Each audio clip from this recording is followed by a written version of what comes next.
Jalan hidupku tak selalu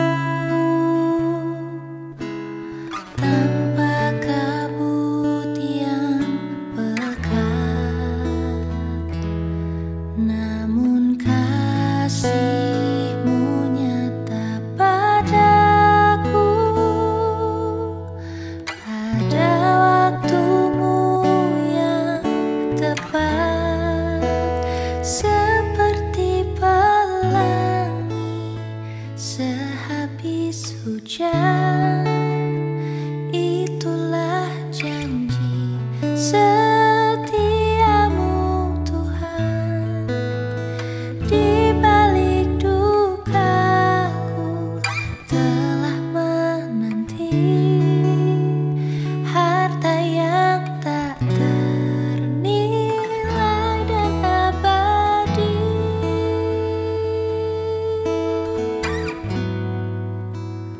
Harta yang tak ternilai dan abadi.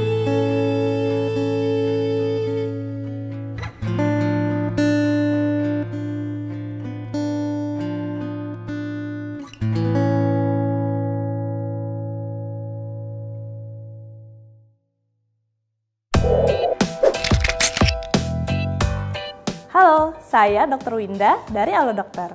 Kali ini saya akan menjelaskan manfaat apa saja yang bisa kamu dapatkan dengan melakukan donor darah. Selain bermanfaat untuk menyelamatkan nyawa orang lain, donor darah juga bermanfaat untuk kesehatan tubuhmu loh. Apa saja sih keuntungannya?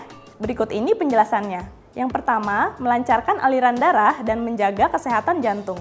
Donor darah bermanfaat untuk menjaga kelancaran darah hingga mencegah penyumbatan arteri. Sebuah penelitian juga menunjukkan bahwa risiko terkena penyakit jantung menurun hingga 88% jika kita rajin mendonorkan darah. Selain itu, zat besi dalam darah akan menjadi stabil dan kamu akan terhindar dari penyakit jantung. Kemudian, manfaat kedua, meningkatkan produksi sel darah merah. Saat melakukan donor darah, sel darah merah akan berkurang.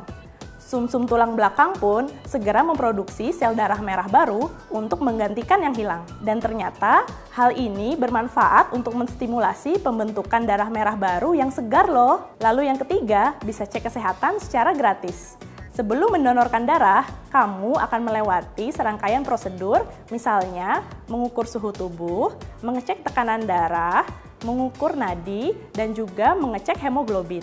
Setelah donor selesai, darah akan dikirimkan ke laboratorium untuk menjalani 13 tes.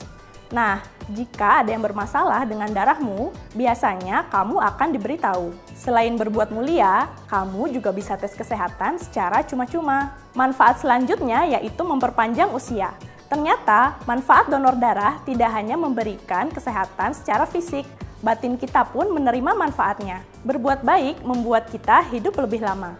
Menurut satu penelitian, umur orang yang suka menolong dapat bertambah 4 tahun loh. Terakhir dan paling penting nih, kamu bisa menyelamatkan nyawa orang lain. Ingatlah bahwa kegiatan mulia ini sangat berdampak besar untuk menyelamatkan nyawa orang banyak.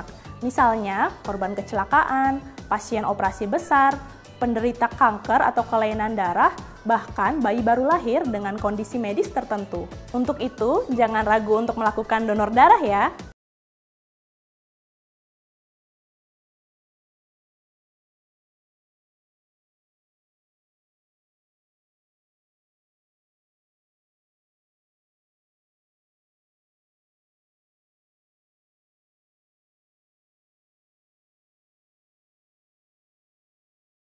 Shalom Bapak Ibu, Saudara dan Saudari yang terkasih dalam Tuhan Yesus Kristus.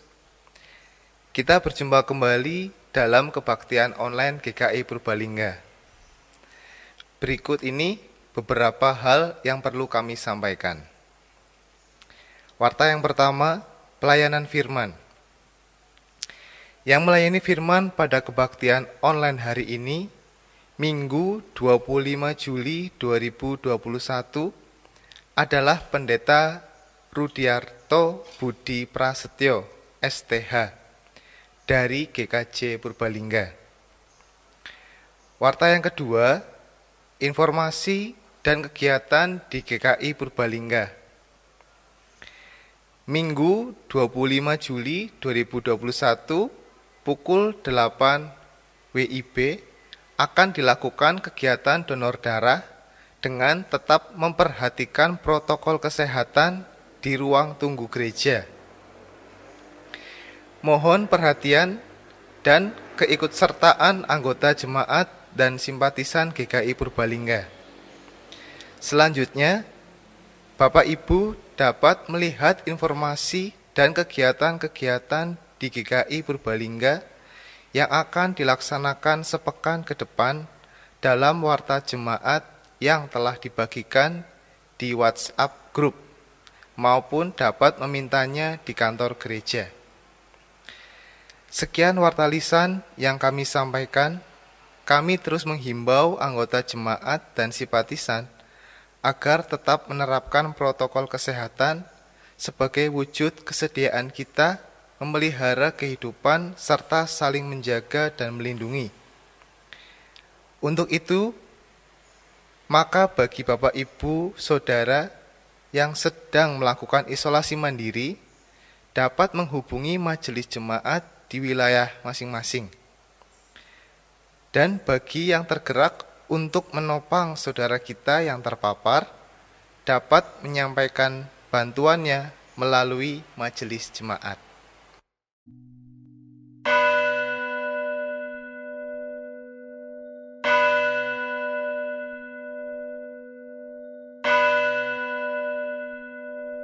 Umat yang terkasih, Tuhan adalah setia dalam segala perkataannya dan penuh kasih setia dalam segala perbuatannya.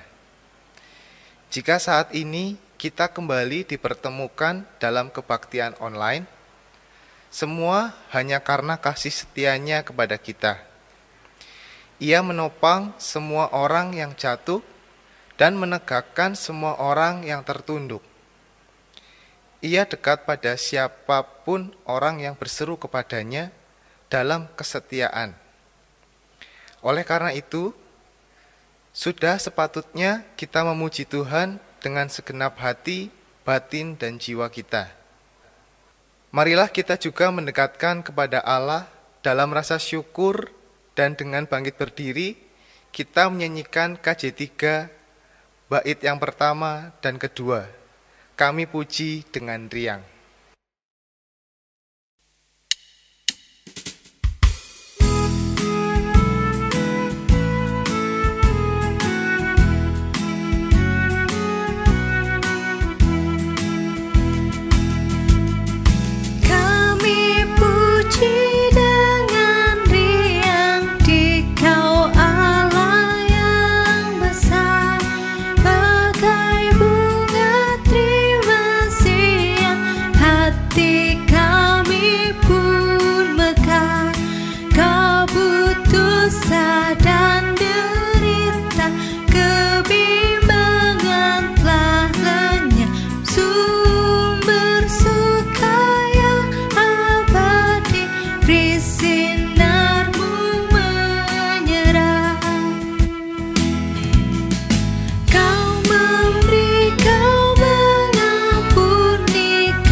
Ibu bapak saudara yang dikasihi Tuhan, ibadah kita pada saat ini berlangsung dalam nama Bapa, Anak, dan Roh Kudus. Amin.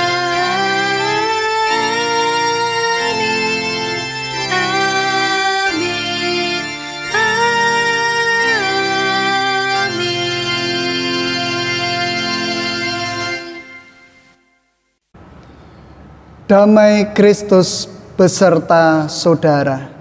Dan menyertai saudara juga. Dipersilahkan duduk kembali.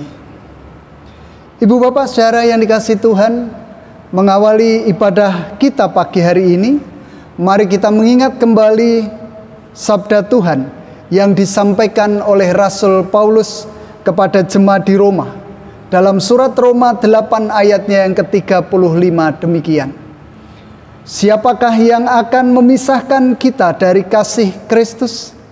Penindasan atau kesesakan atau penganiayaan atau kelaparan atau ketelanjangan atau bahaya atau pedang.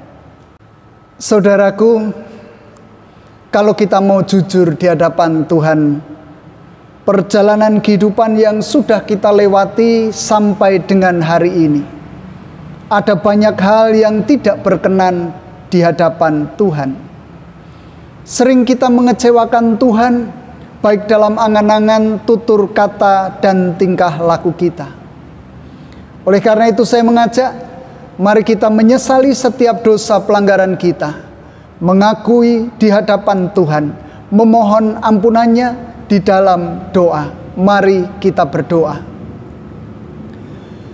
Bapa di dalam surga, kalau hingga sampai saat ini Engkau masih memberikan kesempatan kepada kami untuk kami boleh menjalani hari-hari panjang pemberian Tuhan, sungguh kami mengucap syukur. Berkat-Mu begitu luar biasa kami rasakan hingga sampai saat ini. Namun Tuhan, kami menyadari akan keterbatasan hidup kami, akan cacat celah manusiawi kami, akan keberdosaan kami di hadapan Tuhan. Biarlah dengan kerendahan hati kami memohon pengampunan dari Tuhan. Engkau sendiri akan menyucikan kehidupan kami, membersihkan kami, bahkan Engkau sendiri yang membungkus kami dengan kuasa darah Kristus, sehingga sempurnalah kehidupan kami ke depan di dalam melanjutkan sisa waktu hidup pemberian Tuhan sampai dengan kesudahannya. Inilah kami, inilah keberadaan kehidupan kami, kudus dan layakkan demi kemuliaan nama-Mu ya Tuhan. Hanya di dalam nama Tuhan kami Yesus Kristus, kami berdoa dan mengucap syukur. Amin. Mengundang bangkit berdiri. Saudaraku yang dikasihi Tuhan, berita anugerah dinyatakan oleh Tuhan seperti yang disampaikan Paulus kepada jemaatnya di Efesus, yang ditulis dalam surat Efesus 3 ayat 18 sampai 21a. Efesus 3 ayatnya yang ke-18 sampai 21a demikian. Aku berdoa supaya kamu bersama-sama dengan segala orang kudus dapat memahami betapa lebarnya dan panjangnya dan tingginya dan dalamnya kasih Kristus, dan dapat mengenal kasih itu sekalipun ia melampaui segala pengetahuan. Aku berdoa supaya kamu dipenuhi di dalam seluruh kepenuhan Allah. Bagi Dialah yang dapat melakukan jauh lebih banyak daripada yang kita doakan atau pikirkan, seperti yang ternyata dari kuasa yang bekerja di dalam kita. Bagi Dialah kemuliaan. Demikianlah berita anugerah dari Tuhan. Syukur kepada Allah.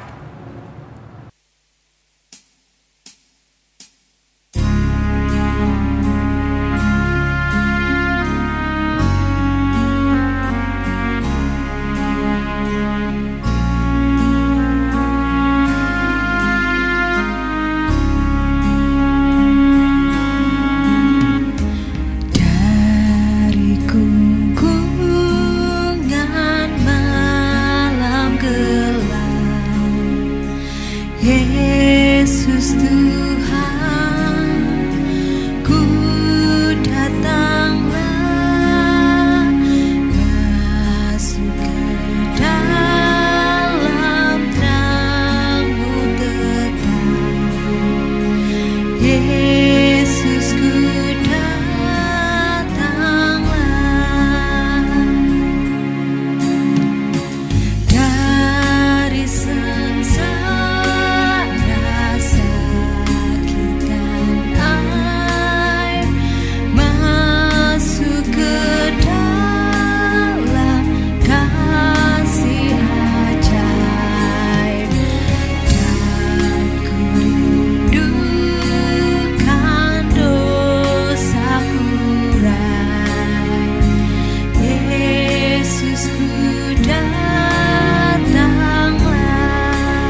Dipersilahkan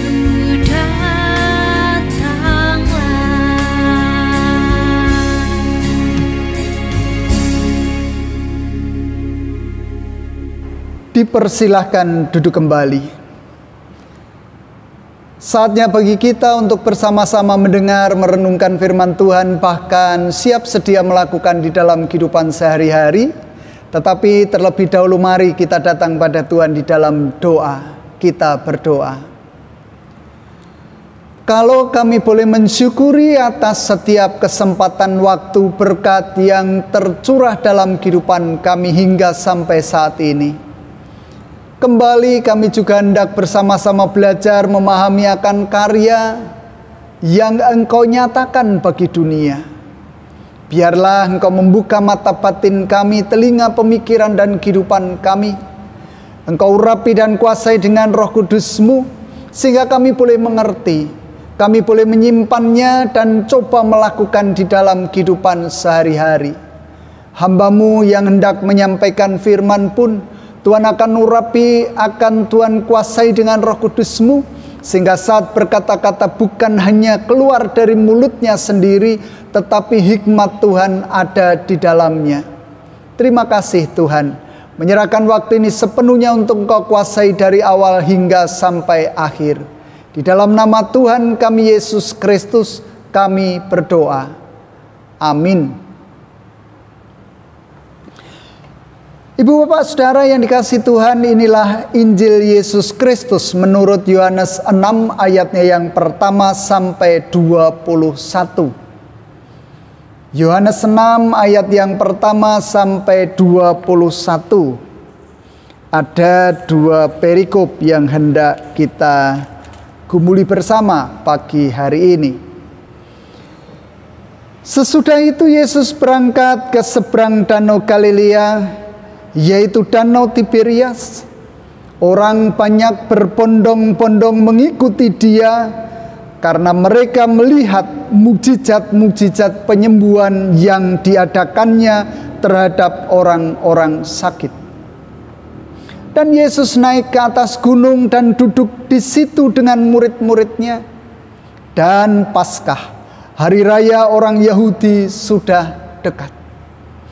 Ketika Yesus memandang sekelilingnya dan melihat bahwa orang banyak berbondong-bondong datang kepadanya, berkatalah ia kepada Filipus, "Di manakah kita akan membeli roti supaya mereka ini dapat makan?" Hal itu dikatakannya untuk mencobai Dia, sebab ia sendiri tahu apa yang hendak dilakukannya.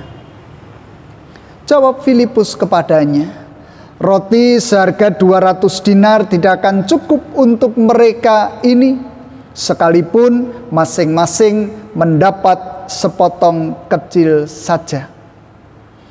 Seorang dari murid-muridnya yaitu Andreas, saudara Simon Petrus, berkata kepadanya, "Di sini ada seorang anak yang mempunyai 5 roti jelai dan 2 ikan.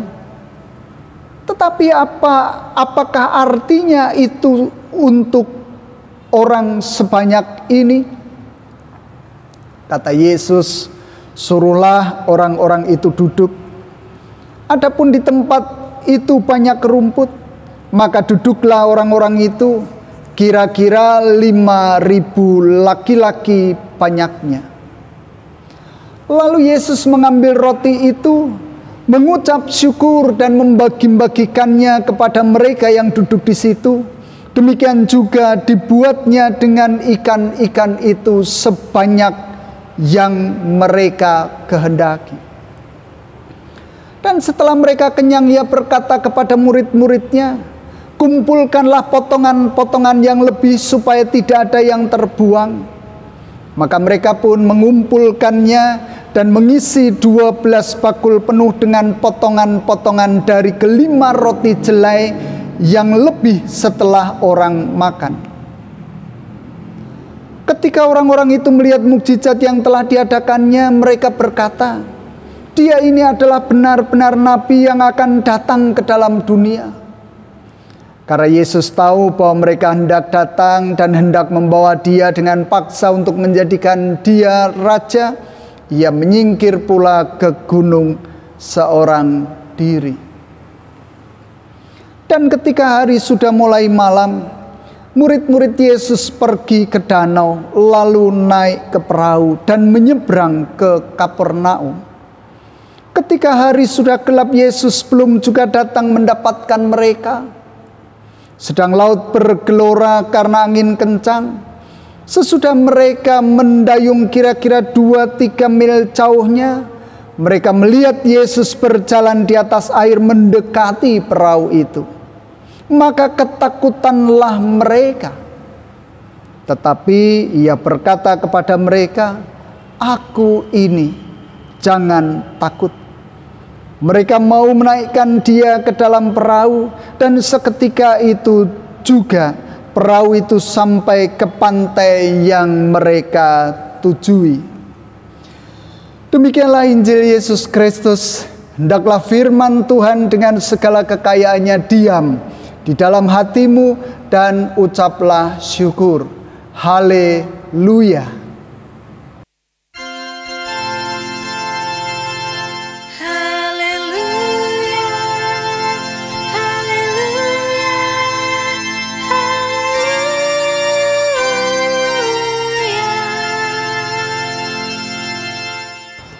Ibu bapak saudara yang dikasihi Tuhan, selamat pagi. Berharap kita semua masih memiliki semangat untuk berjuang menuntaskan perang kita melawan COVID-19. Tetap jaga prokes, jangan terlalu takut, jangan pernah panik, karena itu akan menurunkan imun kita. Semangat, karena Tuhan memberkati kita semua. Ibu bapak saudara yang dikasihi Tuhan, kita akan bersama-sama menggumuli sebuah tema, memandang pergumulan dengan benar. Memandang pergumulan dengan benar. Ibu bapak saudara yang dikasihi Tuhan, saya hendak menunjukkan dua hal kepada kita semua. Yang pertama, saya menunjukkan gambar ini. Saudara-saudara yang dikasihi Tuhan, apa yang saudara temukan dari gambar ini? Cepat. Ya. Ada banyak orang yang mengatakan bahwa gambar ini adalah gambar perempuan tua. Janggutnya ada, mulutnya ada, hidungnya ada. Tetapi tidak sedikit orang mengatakan dan menemukan di sini gambar seorang gadis cantik, dagunya, hidungnya, matanya, lalu dia memakai mahkota. Ya. Yang kedua, saudara, apa yang hendak saudara-saudara katakan dengan roti ini? Roti ini bulat, bundar, masih utuh, hitungannya 1. Oke, sekarang saya hendak memecahkannya. Iya. Apa yang akan saudara katakan dengan roti ini?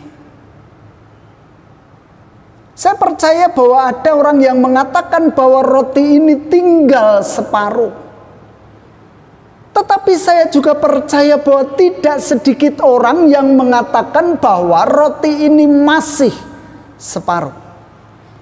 Mengapa saya menunjukkan dua hal kepada kita saat ini? Saudara-saudara yang dikasihi Tuhan, ternyata cara pandang kita, cara berpikir kita berbeda-beda satu dengan yang lain.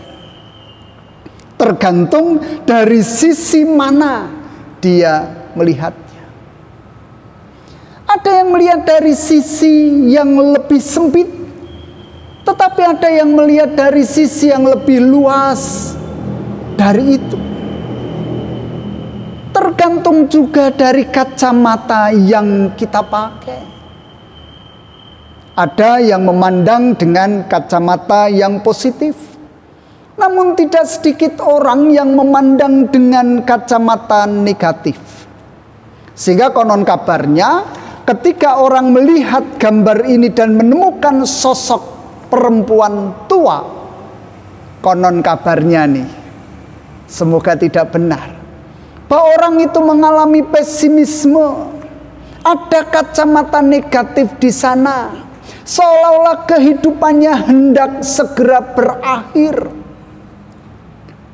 Tetapi bagi orang yang mengenakan kacamata positif, konon kabarnya menemukan bahwa di dalam gambar ini terdapat perempuan cantik. Artinya masa depan itu masih sangat panjang untuk dijalani. Demikian pula dengan roti yang saya tunjukkan tadi yang separuh ini. Orang yang mengatakan tinggal separuh, artinya dia mengenakan kacamata negatif. Tinggal separuh. Mana bisa dibagi-bagi lagi. Tetapi bagi orang yang mengenakan kacamata positif akan mengatakan bahwa roti ini masih separuh. Artinya roti ini masih mendatangkan manfaat bagi siapapun yang kelaparan, walau nanti akhirnya dipecah-pecah dan dibagi-bagi. Ibu bapak saudara yang dikasihi Tuhan, nampaknya perbedaan cara pandang itu juga terjadi pada bacaan kita pagi hari ini.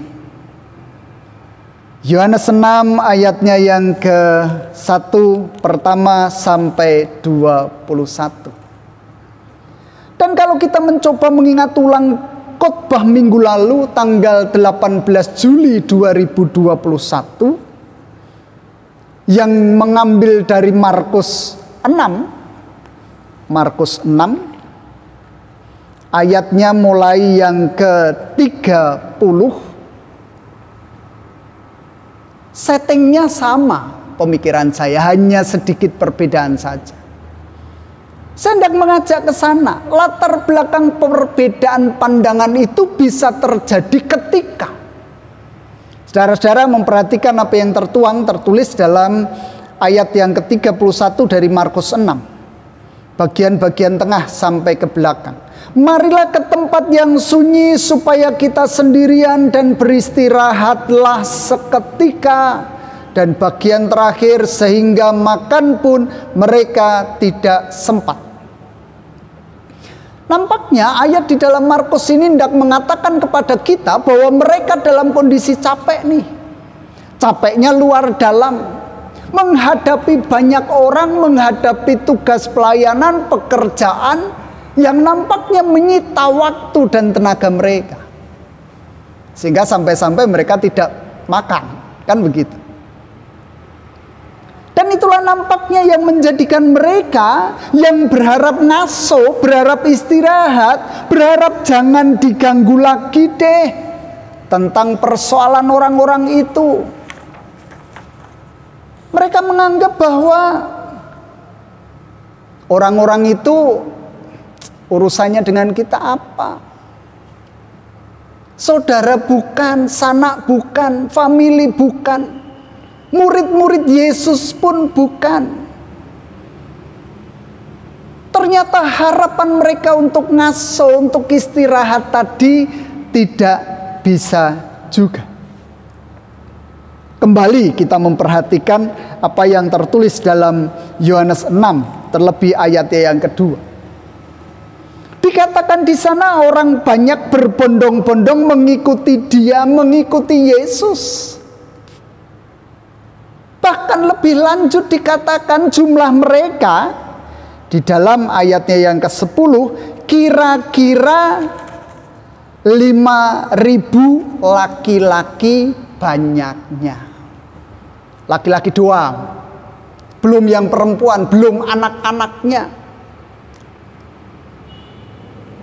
Sehingga mereka berpikir kok ora iso istirahat. Mung butuh tenang sebentar saja kok masih diributin oleh banyak orang. Bahkan 5.000 orang. Bukan hanya 1-2.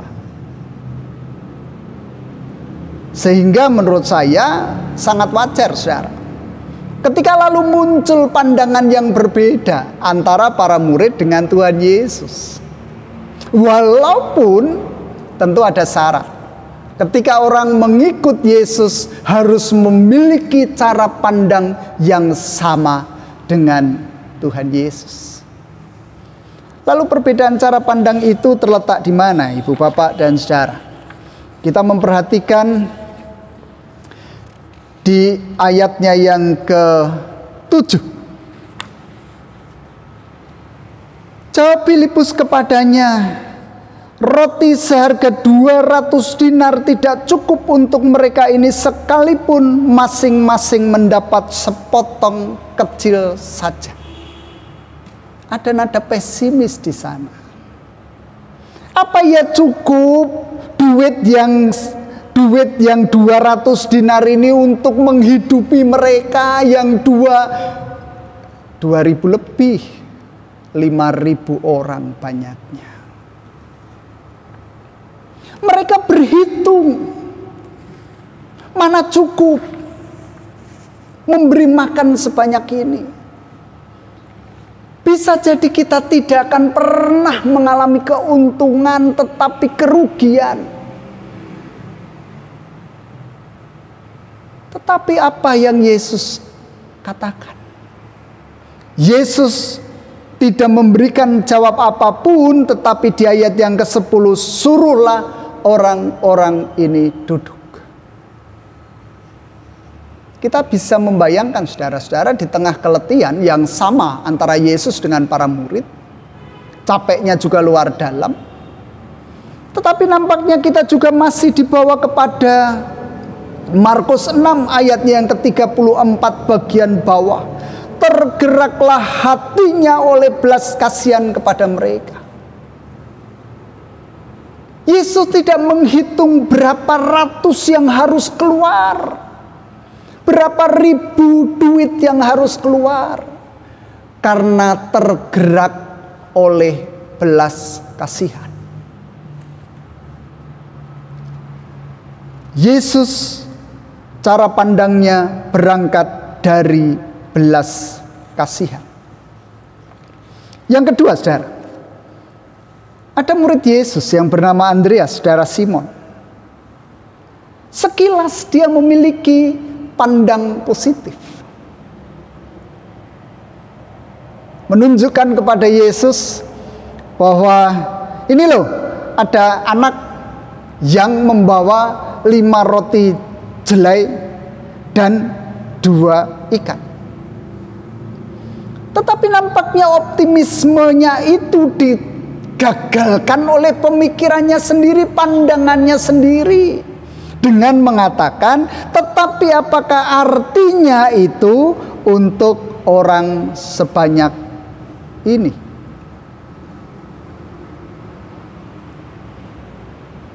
Andreas menganggap bahwa itu semua tidak akan pernah mencukupi.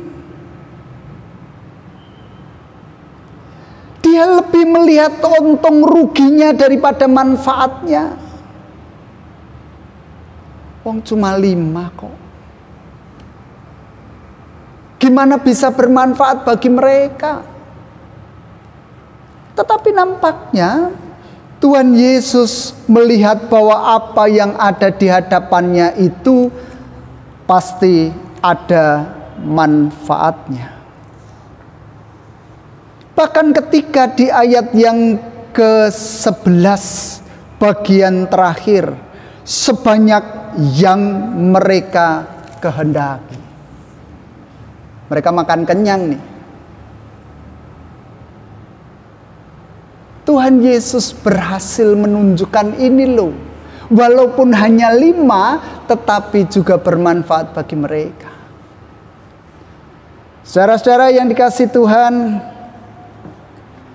dari apa yang ada di hadapannya, apa yang dihadapi oleh Tuhan Yesus, 5 roti jelai dan 2 ikan, dengan ucapan syukur, disitulah mukjizat Tuhan terjadi. Tuhan Yesus tetap mau berbagi dari apa yang dimiliki.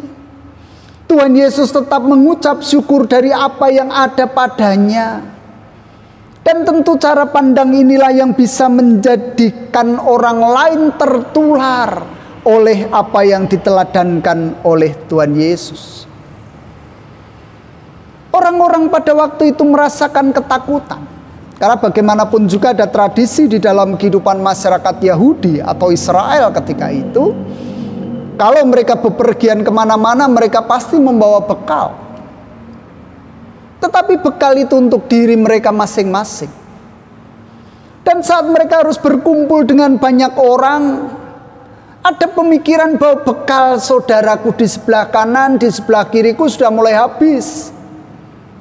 Bekalku masih. Tetapi kalau aku ambil bekalku, lalu aku makan sendiri, bagaimana perasaan saudara kanan kiriku? Ada ketakutan untuk berbagi ketika itu. Tetapi ketika Tuhan Yesus menyatakan kehendaknya ini hanya ada 5 roti dan 2 ikan, lalu Tuhan Yesus mengucap syukur atasnya, Tuhan Yesus hendak menunjukkan ini loh yang hanya 5 akan dibagikan sekarang ini. Saya memastikan bahwa mereka juga terbuka hatinya. Mereka yang tadinya enggan, yang tadinya takut untuk berbagi, mulai mengeluarkan apa yang dia miliki untuk dimakan, bahkan dibagi dengan kanan kirinya. Itulah teladan yang lalu dilakukan oleh mereka. Saudara-saudara yang kasih Tuhan, ketakutan seringkali menjadi hambatan seseorang untuk berbagi. Ketakutan adalah hal yang paling mendasar dari seseorang untuk berbagi, walaupun ada kerinduan untuk berbagi itu sendiri. Ketakutan membuat seseorang sulit untuk melepaskan kemelekatannya kepada harta yang dimilikinya. Banyak orang enggan berbagi karena takut dirinya kekurangan. Namun cara pandang orang yang memberi mereka mempercayakan pemeliharaan kepada Tuhan. Tuhan yang tetap akan menjaga hidupnya. Tuhan akan memeliharakan kehidupannya sekalipun harta yang dimilikinya dilepaskan untuk orang lain. Dan nampaknya inilah yang berlanjut pada kisah yang bersambung pada ayat yang ke-16 sampai 21. Lagi-lagi ketakutan membuat cara pandang murid-murid salah kepada gurunya. Mereka memandang yang di hadapannya bukan gurunya, bukan Tuhan Yesus. Mungkin dia menganggap bahwa itu hantu laut, penguasa laut yang hendak mengganggu mereka, hendak menghancurkan, membinasakan mereka. Padahal mereka juga baru saja melihat mukjizat yang dilakukan oleh Tuhan Yesus. Tuhan Yesus yang mampu menggerakkan hati banyak orang untuk lalu berbagi, membuka hati dari ketakutan untuk peduli kepada orang lain.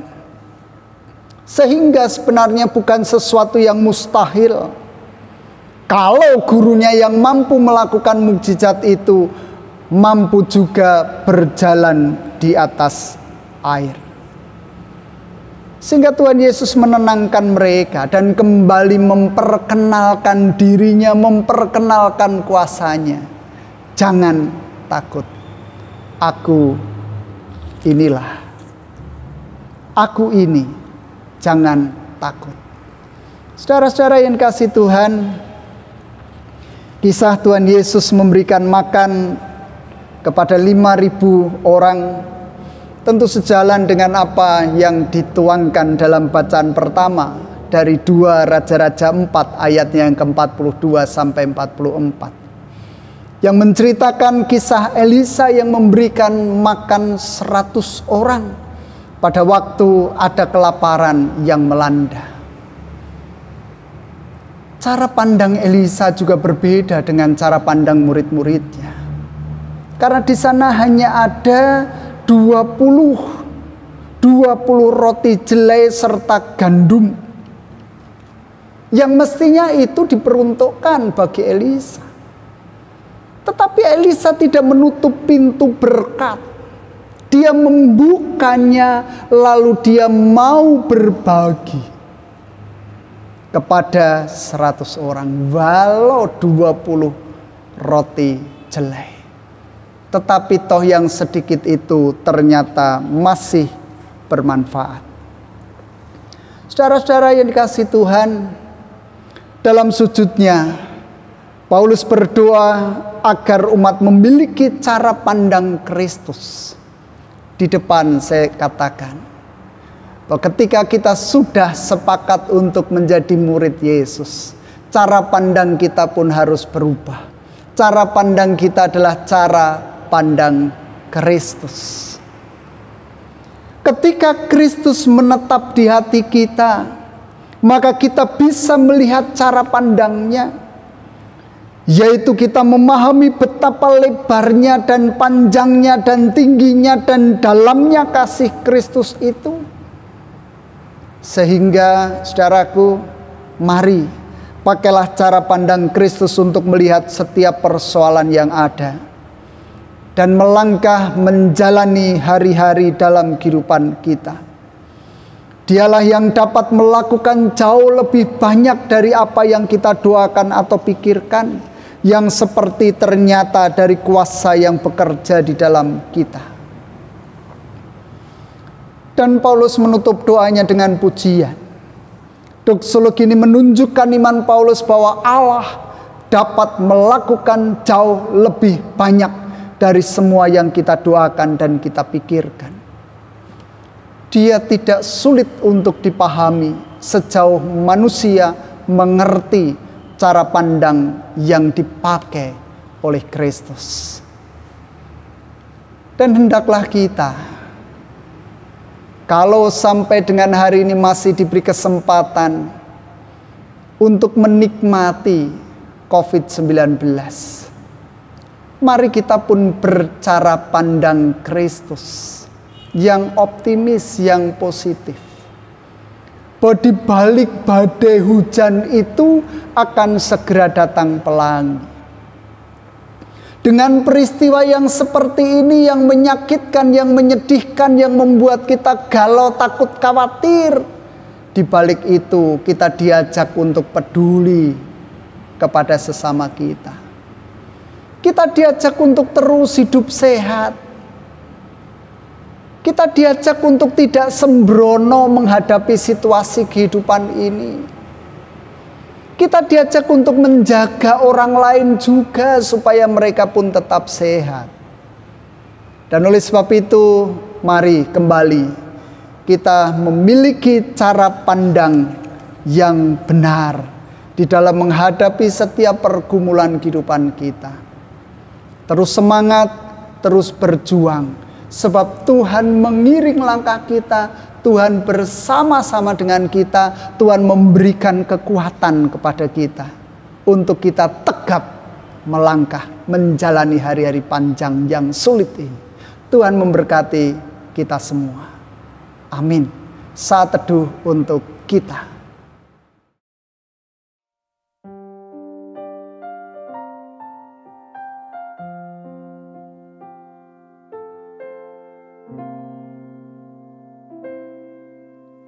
Banyak perkara yang tak dapat ku mengerti. Mengapakah harus terjadi di dalam kehidupan ini?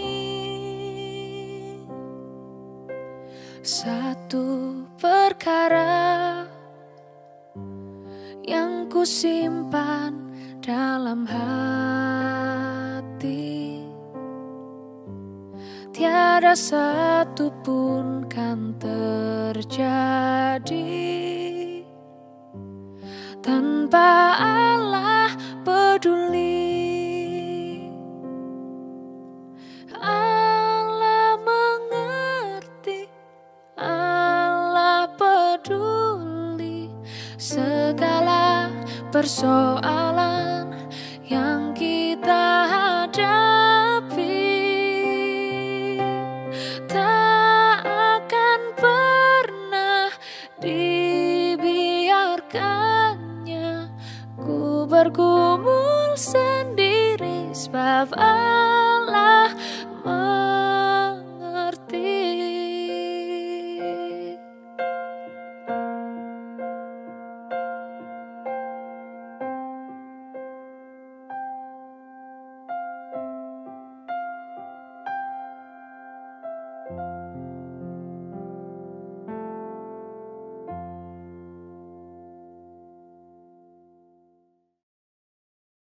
Bersama dengan umat Allah di masa lalu, masa kini, dan masa depan, marilah kita mengingat pengakuan baptisan kita seturut pengakuan iman rasuli.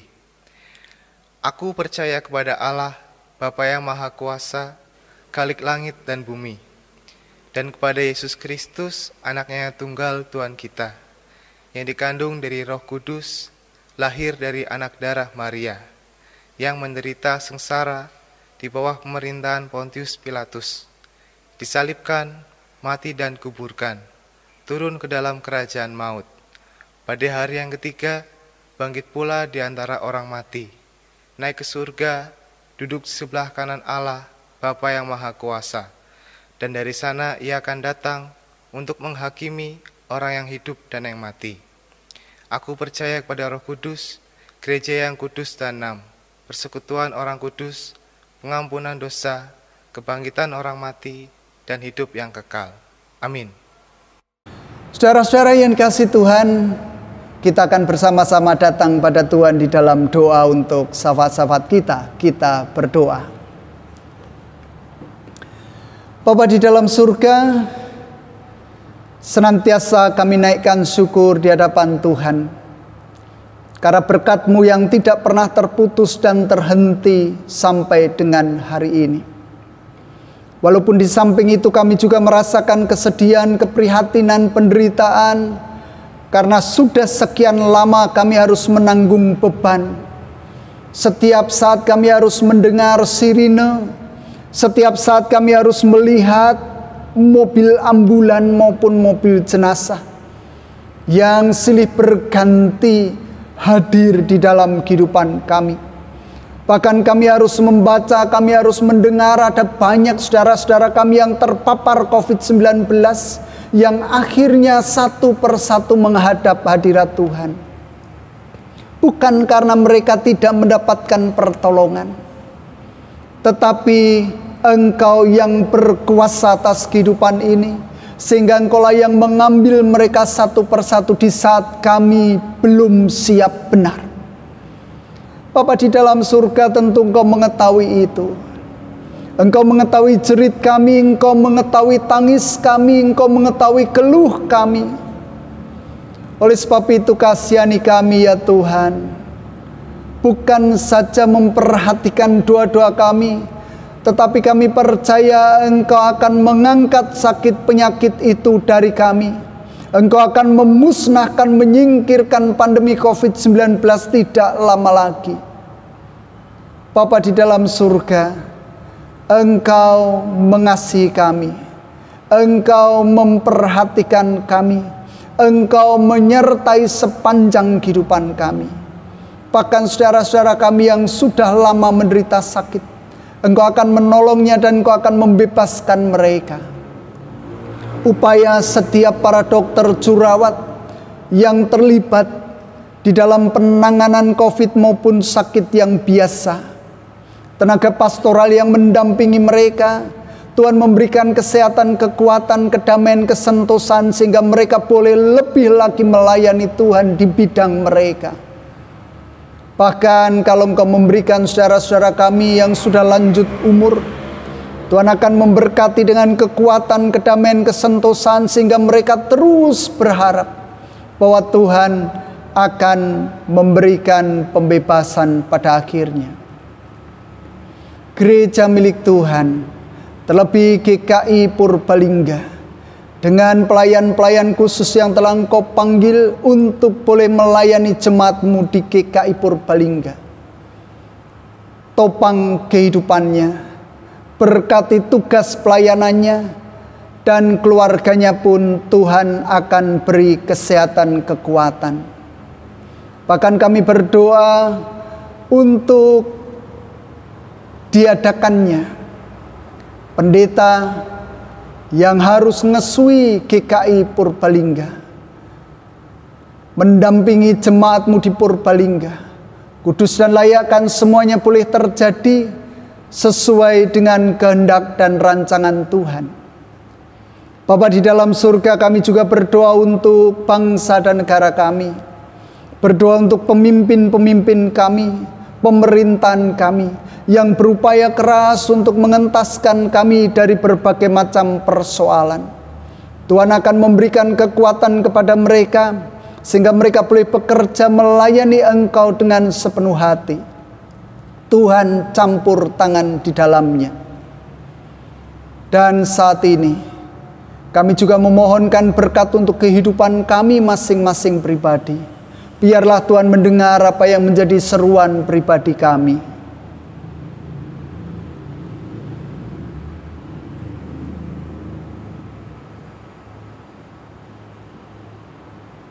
Inilah syafaat-syafaat kami yang kami naikkan demi nama Putramu yang tunggal, Tuhan kami Yesus Kristus. Amin. Saudara-saudari yang terkasih, kini saatnya kita mempersembahkan rasa syukur kita kepada Tuhan. Dalam 2 Korintus pasal yang ke-8 ayatnya yang kedua dituliskan, selagi dicobai dengan berat dalam berbagai penderitaan, sukacita mereka meluap, dan meskipun mereka sangat miskin, namun mereka kaya dalam kemurahan. Kiranya keteladanan iman jemaat di Makedonia juga menginspirasi kita untuk tetap bersukacita dan kaya dalam kemurahan di tengah perjalanan hidup yang tidak mudah ini. Persembahan Bapak Ibu dapat diserahkan secara langsung ke dalam kotak persembahan pada saat ibadah onsite, atau diserahkan ke kantor gereja pada jam kerja.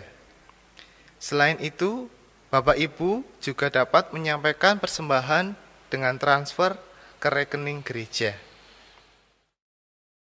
Mari Bapak Ibu, saudara dan saudari, kita panjatkan syukur kita dengan berdoa. Mari kita berdoa.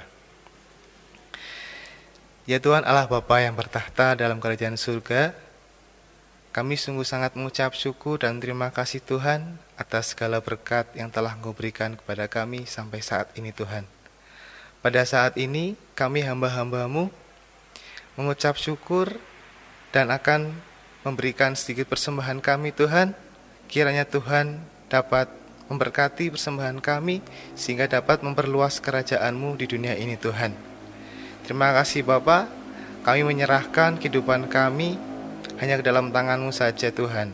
Dan kami juga mohon berkat kepada-Mu untuk kami hamba-hamba yang mengolah persembahan ini Tuhan.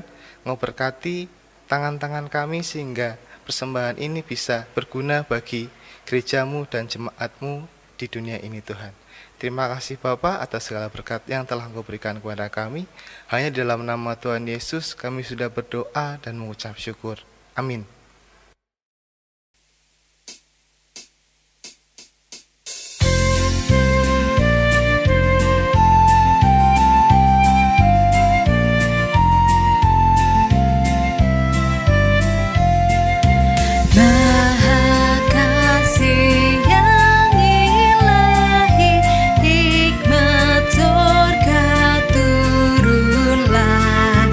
Mendiami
Arahkanlah hatimu kepada Tuhan. Kami mengarahkan hati kami kepada Tuhan. Jadilah saksi Kristus. Terpujilah Bapa, Anak, dan Roh Kudus. Dan terimalah berkat Tuhan. Tuhan memberkati engkau dan melindungi engkau. Tuhan menyinari engkau dengan wajah-Nya dan memberi engkau kasih karunia. Tuhan menghadapkan wajah-Nya kepadamu dan memberi engkau damai sejahtera. Amin.